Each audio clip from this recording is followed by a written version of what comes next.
Hello everyone. फिलहाल गर्मियों का मौसम चल रहा है। हमारे यहाँ का टेम्परेचर 35 से 40 डिग्री के बीच है और हम इस गर्मी में भी हमारे गार्डन की खूबसूरती को कैसे बनाए रखें, तो चलिए हम जानते हैं समर में ऐसे कौन कौन से फूलों वाले प्लांट हैं जो तेज़ धूप में खिलते हैं। इनमें सबसे पहला नाम है पोर्चुलाका या 10 o'clock। इसमें कई कलर और पेटल वाले फूलों की वैरायटी होती है। ये प्लांट नर्सरी में आसानी से मिल जाते हैं। गर्मी की शुरुआत से ही इसमें अच्छी फ्लावरिंग होने लगती है। ये कटिंग से भी आसानी से लग जाते हैं। मिट्टी और रेत की बराबर मात्रा मिलाकर इस प्लांट को लगाएं, चाहे धूप कितनी भी तेज हो। इन्हें तेज धूप में ही रखें, फुल सनलाइट में ही रखें, क्योंकि ये सिर्फ धूप में फूल देते हैं और इनके मिट्टी की नमी को बनाए रखें, तो ये बहुत अच्छी फ्लावरिंग करते हैं।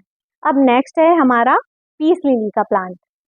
इसकी पत्तियां चमकीली डार्क ग्रीन कलर की होती हैं और इसके सफ़ेद फूल बहुत ही सुंदर होते हैं, पर जिसे हम पीस लिली का फूल समझते हैं वो एक्चुअली में एक मॉडिफाई लीफ होती है, जिसे हम ब्रैक्ट कहते हैं।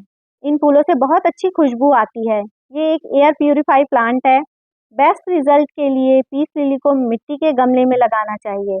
इसे इंडोर प्लांट की तरह उगाने के लिए किसी ऐसी जगह पर रखें जहां इनडायरेक्ट ब्राइट रोशनी आती हो।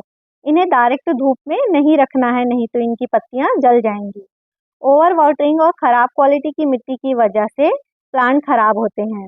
इसे वेल ड्रेन सॉइल में लगाएं और इसे ओवर वाटरिंग से बचाएं, नहीं तो इसकी पत्तियां पीली पड़ने लगेंगी और प्लांट खराब होने लगता है।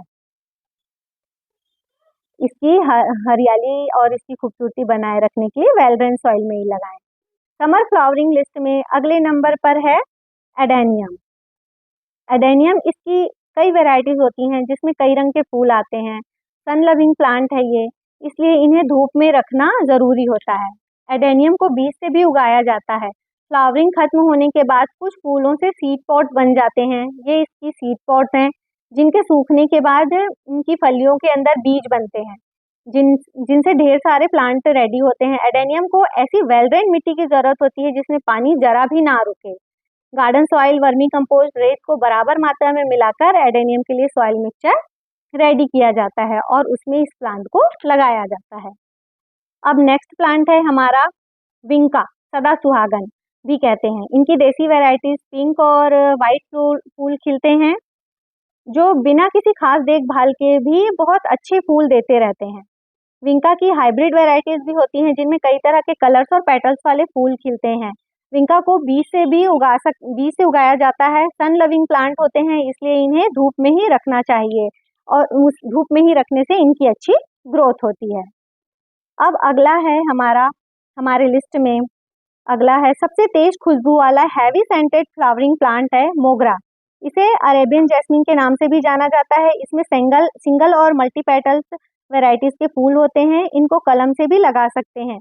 अच्छी फ्लावरिंग के लिए 50% गार्डन सॉइल, 30% वर्मी कंपोस्ट, 20% रेत मिलाकर सॉइल मिक्सचर रेडी करें, तभी ये प्लांट बहुत अच्छे से ग्रो करते हैं। समय समय पर इनकी प्रूनिंग करते रहें। अब नेक्स्ट है हमारा सनफ्लावर। सनफ्लावर को बहुत अधिक देखभाल की ज़रूरत नहीं होती। गर्मी को सहन करते हैं, लेकिन मिट्टी में नमी बनी रहे तो स्वस्थ रहते हैं और बड़े फूल देते हैं। वेल ड्रेन सॉइल में ही इनको लगाना चाहिए। इनके फूल सूर्य की तरफ ही रहते हैं। अब ये गर्मियों वाले जो फूलों के पौधे लगातार फूल देते रहें, इसलिए हमें कुछ बातों का ध्यान रखें। मिट्टी की नमी को बनाए रखें, लेकिन बनाए रखने के लिए वाटरिंग करें, लेकिन ओवर वाटरिंग से बचें। तभी पानी दें जब मिट्टी सूखी लगे। फ्लावरिंग खत्म होने के बाद प्लांट की हल्की प्रूनिंग ज़रूर करें, इससे पौधे में और फूल आते रहेंगे। किसी भी तरह के पेस्ट अटैक से बचने के लिए शुरुआत से ही 5 ml नीम ऑयल को 1 लीटर पानी में मिलाकर प्लांट पर स्प्रे करते रहें। महीने में एक बार गुड़ाई के बाद फूल और प्लांट के अकॉर्डिंग खाद ज़रूर दें। टेम्परेचर ज़्यादा बढ़ने पर प्लांट को साइड में रखें ताकि उनके पत्ते मुरझाएं ना। अगर आप इस तरह ध्यान देंगे तो गर्मी में भी हमारे पौधे हरे भरे रहेंगे। Thank you so much guys for